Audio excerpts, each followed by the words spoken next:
ஜெய் ஸ்ரீ மாத்ரே நமக. ஜெய் குருதத், ஜெய் குரு பிரசராம். நமஸ்காரம். நான் கரூர்லேருந்து வல்சலா பணிக்கர், பிரசன்ன ஜோதிடர். இன்னைக்கு நம்ம ஆவணி மாத பலன்கள் ரிஷப ராசிக்கு எப்படி இருக்குன்னு பார்க்க போகிறோம். இந்த ஆவணி மாதம் எப்போ பிறக்குது அப்படின்னா 17/8/2025 ஞாயிற்றுக்கிழமை ரோஹிணி நட்சத்திரத்தில் இந்த மாதம் பிறக்குது.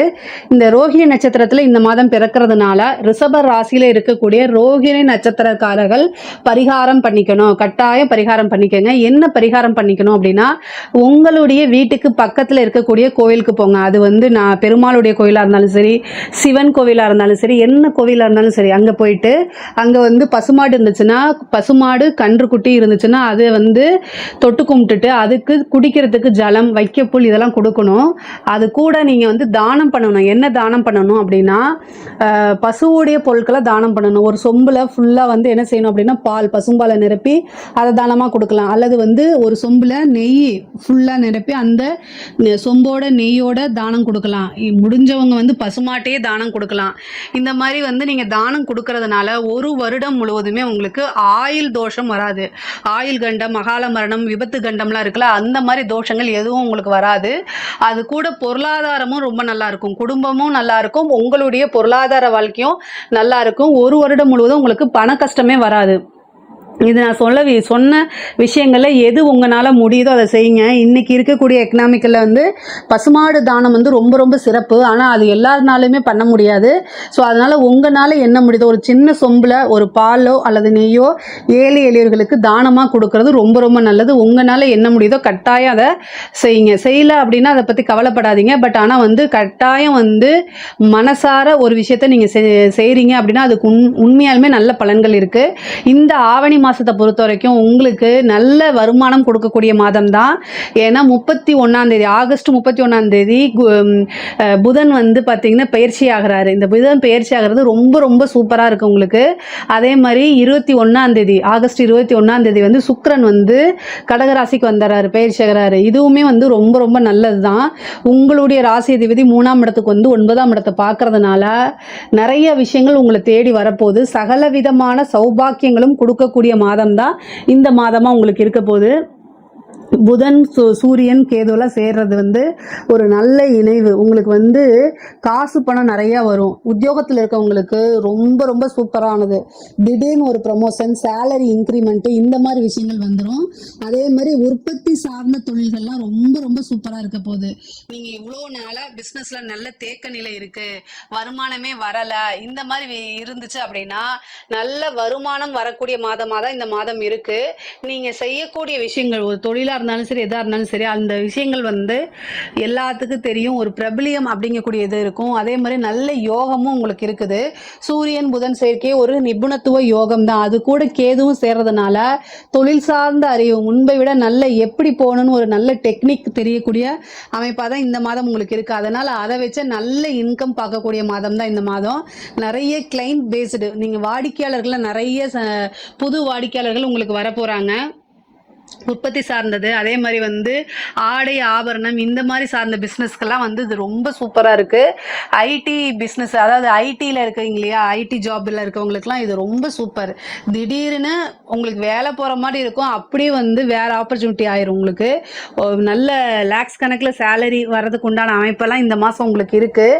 ஏன்னா இந்த மாதம் தான் சூரியன் புதன் கேது 3 சேரக்கூடிய மாதமாக இருக்குது. அதனால் நல்ல அமைப்பு இருக்குது. இது கட்டாயம் நீங்கள் என்ன செய்யணும் அப்படின்னா, இந்த மாதம் உங்களுக்கு இஷ்ட தெய்வத்தை நீங்கள் வழிபாடு பண்ணணும், குலதெய்வத்தை வழிபாடு பண்ணணும். சூரியன் கேது இருக்கனால தாயாருடைய உடலுக்கோ அல்லது தந்தையாருடைய உடலுக்கோ தேக ஆரோக்கியத்தில் ரொம்ப ரொம்ப கவனம் தேவைங்க. ஏன்னா 4ஆம் அதிபதி சூரியன், சூரியனை குறிக்கக்கூடிய கிரகம் காரக கிரகம் தந்தையா இருக்கனால நீங்கள் என்ன தந்தையாராக இருந்தாலும் சரி, தாயாராக இருந்தாலும் சரி, அவங்களுக்கு மருத்துவ செலவு உறுதியாக உண்டு. ஒரு சிலருக்கெல்லாம் ஹாஸ்பிட்டலைஸ்டு ஆகிறதுக்கு உண்டான வாய்ப்புகள் இருக்குது. அதனால் உங்களுடைய தாய் தந்தையருடைய தேக ஆரோக்கியத்திலையும் அவங்களுடைய ஹெல்த் கேரில் ரொம்ப கவனம் செலுத்துறது முக்கியமானது. அதே மாதிரி தாய் வழி சொத்துக்கள் வந்து சேர்றதுக்கு உண்டான அமைப்புகள் இருக்குது. இது வரைக்கும் ஏதாவது பிரச்சனைகள் இருக்குது, அந்த சொத்தில் வில்லங்கங்கள்லாம் இருக்குது அப்படின்னா அந்த வில்லங்கங்கள்லாம் சால்வ் ஆகி இந்த மாதம் உங்களுக்கு நல்ல செய்தி வர்றதுக்கு வாய்ப்புகள் இருக்குது. தாய் வழி சொத்துக்கள்லாம் தானாக தேடி வர்றதுக்கு வாய்ப்பு இருக்குது. ஒரு சிலருக்குலாம் வீடு கட்டக்கூடிய அமைப்பு, வீடு வாங்கக்கூடிய அமைப்பு, வீட்டில் இருக்கக்கூடிய வாஸ்து கோளாறை சரி பண்ணக்கூடிய அமைப்பு, இது மாதிரிலாம் வருது. அதே மாதிரி இவ்வளோ நாளாக உங்களுக்கு இழுபறியாக இருந்த பாக பிரிவினைலாம் தானாக தேடி வரதுக்கு உண்டான அமைப்பு இருக்குது. உத்தியோகத்தில் இருக்கவங்களுக்கு நல்ல ப்ரமோஷன், அதே மாதிரி நீண்ட தூர பிரயாணங்கள், புனித யாத்திரைகள் இதெல்லாம் போகிறதுக்கு உண்டான அமைப்புகள் இருக்குது. படிப்பை பொறுத்த வரைக்கும் படிப்பில் நல்ல முன்னேற்றம் இருக்குது. படிக்கக்கூடியவர்களுக்கெல்லாம் நல்ல உத்தியோகம் கிடச்சி ஒரு நல்ல போஸ்டிங்கில் போய் உட்காரதுக்கு உண்டானது, கவர்மெண்ட் ஜாப் ட்ரை பண்ணிட்டு இருக்கவங்களுக்குலாம் நல்ல அமைப்புகள் இந்த மாதம் இருக்குது. சுக்கிரன் 9 பார்க்கறதுனால சொசைட்டியில் நல்ல பேர், இவ்வளோ நாளாக இருந்ததை காட்டிலும் இப்போ திடீர்னு பிரபலியமாகிறது, நிறைய பெரிய மனிதர்களுடைய ஆதரவு கிடைக்கிறது, நீண்ட தூர பிரயாணம் போகிறது, ஒரு சிலருக்குலாம் வெளிநாடு போகிறதுக்கு உண்டானது, வெளியூர் போகிறதுக்கு உண்டானது அமைப்புகள் இருக்குது. படிப்பு ரீதியாகவோ உத்தியோக ரீதியாகவோ தொழில் ரீதியாகவோ வெளி மாநிலம் அல்லது வெளிநாடு செல்லக்கூடிய அமைப்புகள் இருக்கு. 11ஆம் இடத்துல இருக்கக்கூடிய சனி உங்களுக்கு நல்ல லாபத்தை கொடுப்பாரு. 10 குடைவர 11ஆம் இடத்துல இருக்கனால நல்ல லாபத்தை கொடுப்பாரு. தர்ம கர்மாதிபதி தான் உங்களுக்கு சனியா இருக்கிறாரு. அவருடைய திசாபுத்திகள் யாருக்கெல்லாம் இருக்கோ அவங்களுக்குலாம் நல்ல காசு பணம் சம்பாதிக்கக்கூடிய அமைப்புகள் இருக்கு. அதே மாதிரி 2ஆம் இடத்துல இருக்கக்கூடிய குருவும் ரிஷப ராசியில குரு திசை அடிக்கிறவங்களுக்குலாம் இது ரொம்ப ஜாக்பாட் தான். இந்த மாதம் நல்ல அமைப்புகள் இருக்கு. கடன் ரீதியா எந்த பிரச்சனைகள் இருந்தாலும் அதெல்லாம் சால்வ் ஆகிறதுக்கு உண்டானது, ஹெல்த் ரீதியா இருக்கக்கூடிய பிரச்சனைகளுக்குலாம் ஒரு முடிவுக்கு வர்றதுக்கு உண்டான அமைப்புகள் இருக்கு. இந்த மாதம் உங்களுக்கு நல்ல ட்ரீட்மெண்ட் கிடைக்கும். பெண்களை பொறுத்த வரைக்கும் நிறைய விஷயங்கள் நன்மைகள் இருக்கு. ஆடை ஆபரண சேர்க்கை இருக்கு. கணவன் மனைவியிடையே இருந்து அந்யோன்யம் அதிகரிக்கும். சண்டை சச்சரவுகள்லாம் நீங்கி அந்யோன்யம் அதிகரிக்கும். அதே மாதிரி சூரியன் புதன் சேர்க்கை இருக்கு. சூரியன் புதன் கேது சேர்க்கை இருக்கு 4ஆம் இடத்துல. அதனால ஏதாவது ஒரு இடம் வாங்க போறீங்கன்னா அந்த லீகல் ஒப்பீனியன் பார்க்காம வாங்கக்கூடாது. இந்த மாதம் உங்களுக்கு ஒரு ஆப்பர்ச்சுனிட்டி வருது அப்படின்னா லீகல் ஒப்பீனியன் பார்க்காம அதை வாங்கக்கூடாது. அதே மாதிரி காதல் சம்பந்தப்பட்ட பிரச்சனைகள்லாம் ஒரு சிலருக்கு அது வீட்டில் தெரிஞ்சு அதனால மன உளைச்சல் இந்த மாதிரி விஷயங்கள்லாம் ஆளாகிறதுக்கு வரும். அதனால கவனமாக இருக்கணும். மனதுக்கு பிடித்த நபர்களுடைய அதாவது நெருக்கமான உறவுகளிடையே சின்ன மனக்கசப்பு அல்லது இடைவெளி வரதுக்கு உண்டான அமைப்புகள் நிறைய இருக்குது. வண்டி வாகனங்களில் போகும்போது நிதானமாக போங்க. வண்டி வாகனங்களில் போகும்போது ரொம்ப ரொம்ப கவனமாக போங்க. உங்களுடைய ஹெல்த்துக்கு ரொம்ப ரொம்ப இம்பார்ட்டன்ட் கொடுங்க. கலைத்துறை சார்ந்தவங்களுக்குலாம் இது ரொம்ப ரொம்ப சூப்பரான டைமு. மிகப்பெரிய லெவலில் பிரபலியமாகிறது. ஓவர் நைட்டில் ஒபாமான்னு சொல்கிறோம்ல, அதெல்லாம் ரிஷப ராசியில் இருக்கக்கூடிய கலைத்துறை சம்மந்தப்பட்டவங்களுக்குலாம் இது கனக்கச்சிதமாக பொருந்தும். திடீர்னு ஃபேமஸ் ஆயிடுவாங்க, உங்களோட வீடியோ வைரல் ஆயிரும். அந்த மாதிரி அமைப்புகளாக இருக்குது. நிறைய புது புது ஆப்பர்ச்சுனிட்டிஸ்லாம் வரும். இதில் ரிஷப ராசியில் இருக்கக்கூடிய அரசியல்வாதிகளுக்கு இது சூப்பரான டைம். அவங்களோட விஷயங்கள் எல்லாமே மிகப்பெரிய லெவலில் பிரபலியமாகும். மக்களுடைய பேர் ஆதரவு உங்களுக்கு கிடைக்கும்.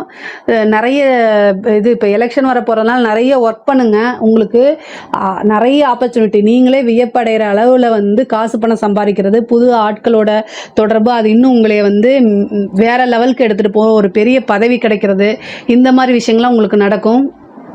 பொதுவாகவே அரசாங்க துறையில் இருக்கிறவங்க ரொம்ப கவனமாக இருக்கணும். அரசாங்க உத்தியோகம் அப்படின்னா சூரியன் வருவார். அந்த சூரியனும் கேதுவும் சேர்றதுனால ஏதாவது ஒரு வில்லங்கம், ஒரு ஆப்பர்ச்சுனிட்டி வர்றதுனாலே இது ஏன் வருது, எதுக்காக வருது, இதனால நம்மளை மாட்ட வைக்கிறாங்களா, சிக்க வைக்க போகிறாங்களாங்கிறதெல்லாம் கவனமாக செயல்படுங்க. சூரியன் கேது இருக்கனால ரொம்ப கவனமாக இருக்கணும். அரசாங்கத்துறை அதிகாரிகளுக்கு கண்டிப்பாக ஒரு பிரச்சனை வரத்துக்கு வாய்ப்பு இருக்குது. இந்த மாதம் ரொம்ப ரொம்ப கவனமாக இல்லை அப்படின்னா உங்களே மாட்டிட்டு மற்றவங்க எஸ்கேப் ஆயிடுவாங்க. உயர் அதிகாரிகள் சொல்றாங்கன்னு அப்படியே கேட்காதீங்க. ரிட்டர்ன் ஆர்டர் இல்லாமல் உங்களுடைய கடமையை நீங்கள் மீறவே கூடாது. கடைசியில் உங்களை கை காமிச்சிட்டு போயிடுவாங்க. பனிஷ்மெண்ட் அனுபவிக்கிறது நீங்கள் தான். உங்களால் ப்ரெஷர் தாங்க முடியலன்னா நீங்கள் லீவு போட்டு, மெடிக்கல் லீவ் போட்டு போயிருங்க. ஆனால் ரிட்டர்ன் ஆர்டர் இல்லாமல் எதுவும் செய்யாதீங்க. கடைசியில் சிக்கல்கள் உங்களுக்கு வந்தே தீரும். அதனால் கவனமாக இருங்க. ரிஷப ராசியை பொறுத்த வரைக்கும் பொருளாதார வாழ்க்கை, குடும்ப வாழ்க்கை எல்லாமே நல்லா இருக்குது. திருமணத்தை பொறுத்த வரைக்கும் இந்த மாதத்துக்கு உங்களுக்கு 7ஆம் அதிபதியோட இது எதுவுமே கிடையாது. பொதுவாக 5ஆம் இடத்துல உங்களுக்கு செவ்வாய் இருக்கனால காதல் சம்பந்தப்பட்ட விஷயங்களையும் பிரிவு தான் வரதுக்கு உண்டான வாய்ப்பு இருக்கு. திருமணம் கடைசியில் ஏதாவது ஒரு விஷயங்கள் வந்து அது பாதிப்படைகிறதுக்கு வாய்ப்பு இருக்குது. அதனால் ரொம்ப கவனமாக இருங்க. திருமணத்தை பொறுத்த வரைக்கும் இந்த மாதம் வேண்டாம். 7 குடையவர் ரிஷபராசியை பொறுத்த வரைக்கும் 7 குடையவர் செவ்வாய் சனியோடைய பார்வையில் இருக்கார். அதனால் செவ்வாய் வந்து பயிற்சி ஆகிறதுக்கு இன்னும் நாள் இருக்குது. செவ்வாய் வந்து எப்போ துலா ராசிக்கு வருதோ அந்த டைமில் நீங்கள் பண்ணுங்கள். அது இன்னும் உங்களுக்கு ரொம்ப ரொம்ப நல்லதாக இருக்கும். ஒரு சிலருக்கு வந்து வீட்டில் தெரிஞ்சிடும், லவ் பண்ணுறதெல்லாம் வீட்டில் தெரிஞ்சிடும். ஆனால் பொதுவாக பொலைட்டாக பேசுங்க, உங்களோட விஷயங்களை ஸ்ட்ராங்காக இருங்க. கட்டாயம் பெற்றோர்கள் சம்மதம் பண்ணிடுவாங்க, கவலையப்பட வேண்டாம். இஷ்டதெய்வ வழிபாடு, குலதெய்வ வழிபாடெல்லாம் பண்ணுங்க. புத்திர பாக்கியம் ஒரு சிலருக்கு வரதுக்கு வாய்ப்புகள் இருக்கு. பொதுவாக ரிஷபராசிக்கு பொருளாதார வாழ்க்கை ரொம்ப ரொம்ப நல்லா இருக்கு. இதில் ஏதாவது சந்தேகங்கள் இருக்கு அப்படின்னா கமெண்ட்ஸில் கேளுங்க, நான் கண்டிப்பாக ஆன்சர் பண்ணுறேன்.